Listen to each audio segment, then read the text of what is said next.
चलिए देखते हैं पहला प्रश्न। भारत का पहला अखिल भारतीय महिला अधिकार सम्मेलन कब आयोजित किया गया था?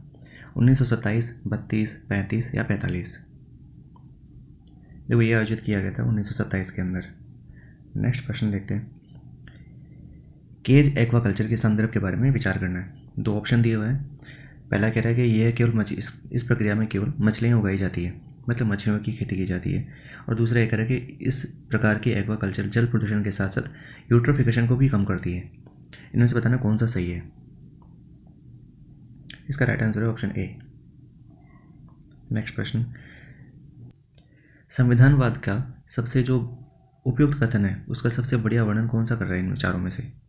यह एक विचारधारा जो एक लिखित संविधान की सर्वोच्चता को बढ़ावा देती है, या इसका मतलब है कि संविधान एक लोकतंत्र देश की आवश्यकता है। तीसरा है कि इसमें सरकार मौलिक कानून के एक निकाय से अपना अधिकार प्राप्त करती है और इसके द्वारा सीमित होती है। इसका मतलब है कि सरकार को जो पावर मिलती है वो संविधान के द्वारा पावर मिलती है, और संविधान चाहे तो उसकी सरकार की पावर को कम भी कर सकता है।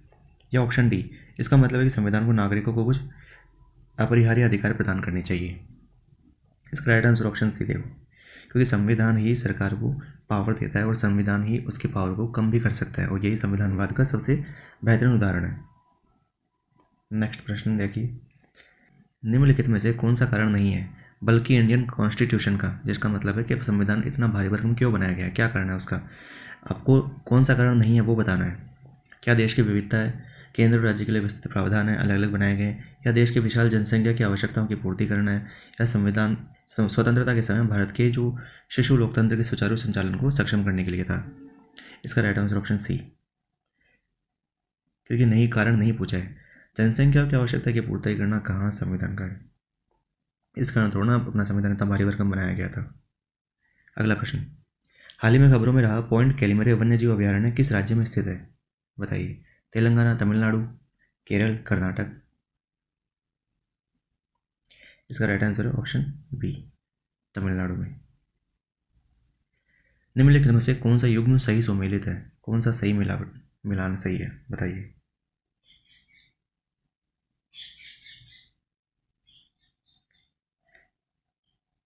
इसका राइट आंसर हो जाएगा ऑप्शन डी। अगला प्रश्न है।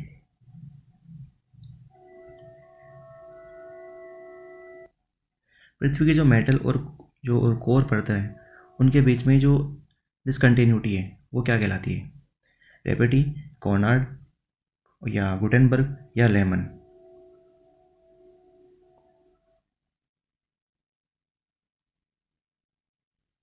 इसका राइट आंसर हो जाएगा गुटेनबर्ग। नेक्स्ट प्रश्न।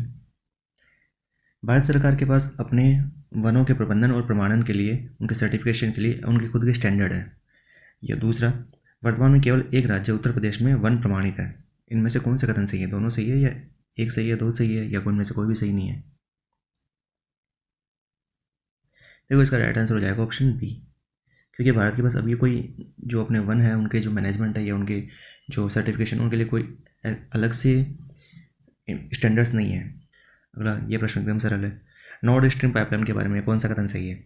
इसका उपयोग रूस से यूरोप में प्राकृतिक गैस निर्यात करने के लिए किया गया था। नॉर्थ स्ट्रीम उत्तरी सागर के माध्यम से एक प्राकृतिक गैस पाइपलाइन है। कौन सा सही है इसमें से?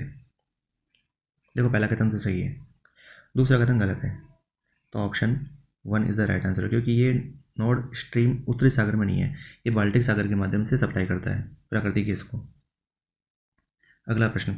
कुनो राष्ट्रीय उद्यान हाल ही में खबरों में आया था, कहाँ स्थित है? ये सबको पता है, मध्य प्रदेश में स्थित है। मुद्रास्फीति के बारे में, इन्फ्लेशन के बारे में, जो स्टैगफ्लेशन है, स्टैगफ्लेशन शब्द का जो मीन है वो क्या है, सही मायने में क्या अर्थ है उसका?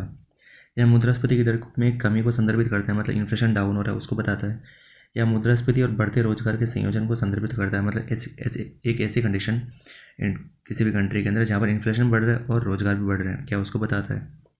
या यह वस्तुओं के एक या छोटे समूह की कीमत में वृद्धि को संदर्भित करती है? या फिर यह मंदी के कारण मुद्रास्फीति और बढ़ती बेरोजगारी के संयोजन को संदर्भित करता है? इसका राइट आंसर हो जाएगा ऑप्शन डी, क्योंकि स्टैगफ्लेशन का मतलब होता है कि जब एक कंट्री में इन्फ्लेशन बढ़ रहा हो और उसके साथ साथ में जो बेरोजगारी है वो भी बढ़ रही हो, ना कि रोजगारी। तो हमारा राइट आंसर ऑप्शन डी। अगला प्रश्न। भारत में जमानत के समय जो बेल है उसके बारे में क्या है? जो सीआरपीसी है, सीआरपीसी के अंदर बेल शब्द को परिभाषित किया गया एकदम स्पष्ट रूप से, और सीआरपीसी मजिस्ट्रेट को अधिकार के रूप में जमानती अपराधों के लिए जमानत देने का अधिकार देता है। मतलब सीआरपीसी ये कहता है मजिस्ट्रेट को कि वो बेल देने के लिए जमानत देने का अधिकार प्रदान करता है उसको। इसमें से कौन सा सही है?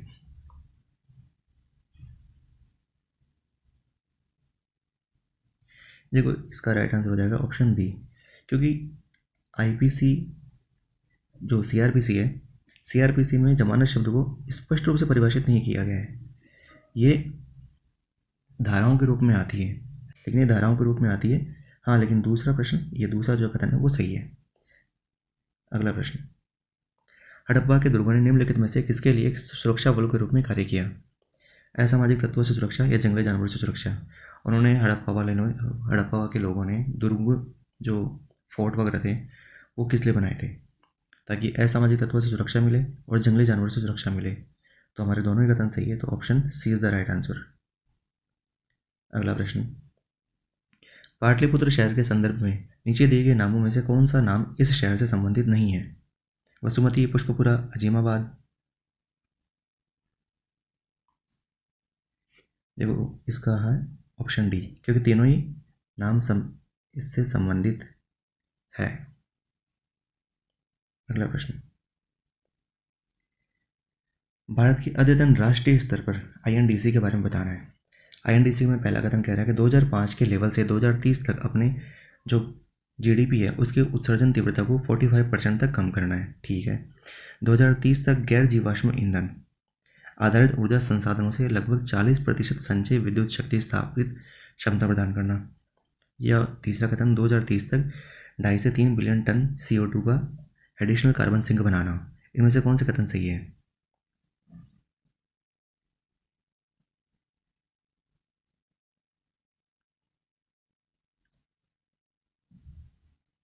तो इसका राइट आंसर है ऑप्शन डी, क्योंकि दूसरा कथन गलत है। अगला प्रश्न, मगर जो क्रोकोडाइल है, MUER, जिसको हम लुटेरा मगरमच्छ भी कहते हैं, उसके बारे में कौन सा कथन सही है? यह ज़्यादातर मीठे पानी के आवासों में पाया जाता है और इसे IUCN की रेड लिस्ट के तहत निकट संकटग्रस्त के नियर थ्रेटन के रूप में वर्गीकृत किया गया है। बताइए।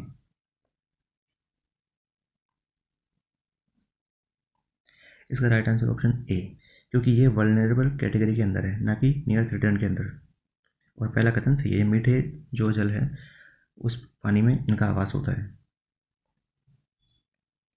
हाल ही में शुरू किया मेरा इंटरस्टेलर बाउंड्री एक्सप्लोरर उपग्रह किस अंतरिक्ष एजेंसी द्वारा लॉन्च किया गया था? इसरो, नासा या यूरोपियन वाला या फिर जाक्सा? इसका राइट आंसर है नासा। अगला प्रश्न देखिए, जो हाई कोर्ट है उसमें जो एडिशनल जो जज होते हैं, जो कार्यवाहक जज होते हैं सॉरी, उनको नियुक्त करने की शक्ति किसके पास है? कौन नियुक्त करता है उनको? भारत का चीफ जस्टिस, या उस हाई कोर्ट का चीफ जस्टिस, या उस स्टेट का राज्यपाल, या भारत का राष्ट्रपति? इसका राइट आंसर है ऑप्शन डी, प्रेसिडेंट को ये पावर है कि वो जो कार्यवाहक न्यायाधीश है उनको नियुक्त करता है।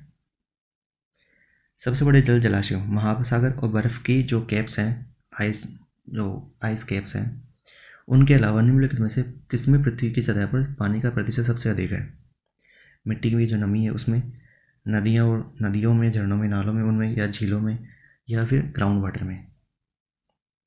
इसका राइट आंसर है ऑप्शन डी, ग्राउंड वाटर में सबसे ज़्यादा जल है उनके बाद में। अगला प्रश्न, ग्रेट इंडियन बस्टर्ड के बारे में बताना है। यह भारतीय उपमहाद्वीप के लिए एक स्थानिक है, ये शाकाहारी है और ये IUCN की जो गंभीर रूप से संकटग्रस्त के रूप में भी सूचीबद्ध है। बताइए इनमें से कौन सा कथन सही है?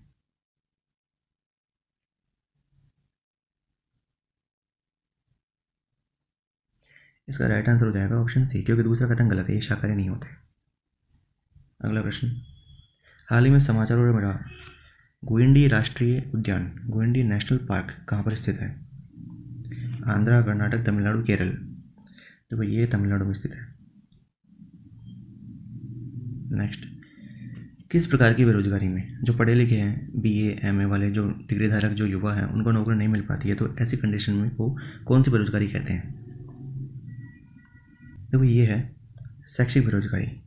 मौसमी बेरोजगारी कब होती है? जैसे मौसम आता है, जैसे बारिश का सीजन है, उस समय कोई फसल वगैरह इतनी होती नहीं, तो वहाँ पर जो कामगार है उनकी ज़रूरत नहीं पड़ती है, तो उस समय के लिए वो बेरोजगार हो जाते हैं। तो ऐसे कंडीशन में होता है। प्रच्छन्न बेरोजगारी बताइए कि जहाँ पर उस व्यक्ति की व्यक्ति प्रोडक्टिविटी में कोई ज़्यादा योगदान नहीं दे रहा है, लेकिन फिर भी वहाँ काम कर रहा है। शैक्षिक बेरोजगारी क्या होती है? जो पढ़े लिखे लोग हैं फिर भी पढ़े लिखे लोगों को काम नहीं मिल पा रहा है, तो ऐसी अनएम्प्लॉयमेंट है, उसको शैक्षिक बेरोजगारी कहते हैं। इसमें कैबिनेट मिशन योजना के बारे में जो 1945 में आया था, उसमें से कौन सा कथन गलत है ये बताना। तो इसका राइट आंसर हो जाएगा, सबसे पहले देखते हैं ऑप्शन में क्या है। इसने अंतरिम सरकार की स्थापना का सुझाव दिया, ठीक है, ये सही है, तो ये हमारा ऑप्शन सही नहीं होगा। इसने पाकिस्तान की मांग को खारिज कर दिया, ठीक है, खारिज भी कर दिया था, और भारत की संघ की सिफारिश की थी, ये भी सही है। इसने प्रांतीय विधानसभाओं द्वारा निर्वाचित संविधान सभा के गठन की सिफारिश की, ये भी सही है। तो लास्ट ऑप्शन ये बचा था, क्योंकि इसी कह रहा है कि राज्यों के समूहीकरण के प्रावधानों पर आपत्तियों के साथ योजना को खारिज कर दिया, खारिज नहीं किया था।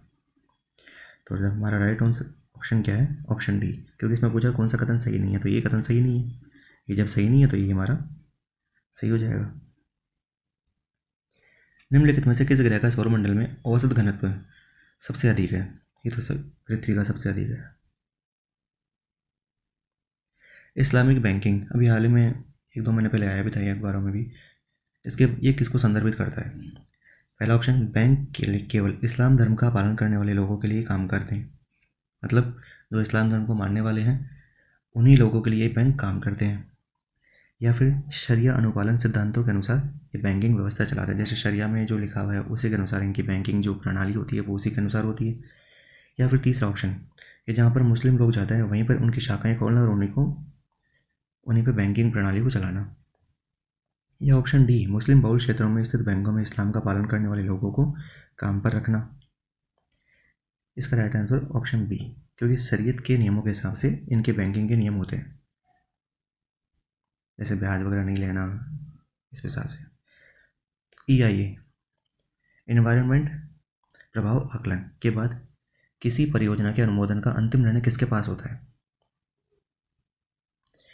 वहाँ के जिलाधिकारी के पास, राज्य के मुख्य सचिव के पास, या विशेषज्ञ मूल्यांकन समिति के पास। इसका राइट आंसर है ऑप्शन ए, वन मंत्रालय के पास। रियल टाइम ट्रेन सूचना प्रणाली RTIS, इस योजना के बारे में कौन सा कथन सही है? देखो, यह पहला कथन कह रहा है कि RTIS उपकरण परियोजना के तहत ट्रेनों में स्थापित सैटेलाइट इमेजरी आधारित का उपयोग करते हैं। दूसरा है कि इसे इसरो के सहयोग से विकसित किया गया है। इसका दोनों कथन सही है, क्योंकि इसे इसरो द्वारा ही विकसित किया गया है। हाल ही में खबरों में रहा माउंट मेरापी किस देश में स्थित है? इसका राइट आंसर है ऑप्शन ए, ये एक्टिव वल्केनो है यहाँ पे इंडोनेशिया के अंदर। तो आज के लिए इतना ही, अगली बार फिर मिलेंगे अन्य किसी नए प्रश्नों के साथ। तब तक के लिए पढ़ते रहिए, धन्यवाद।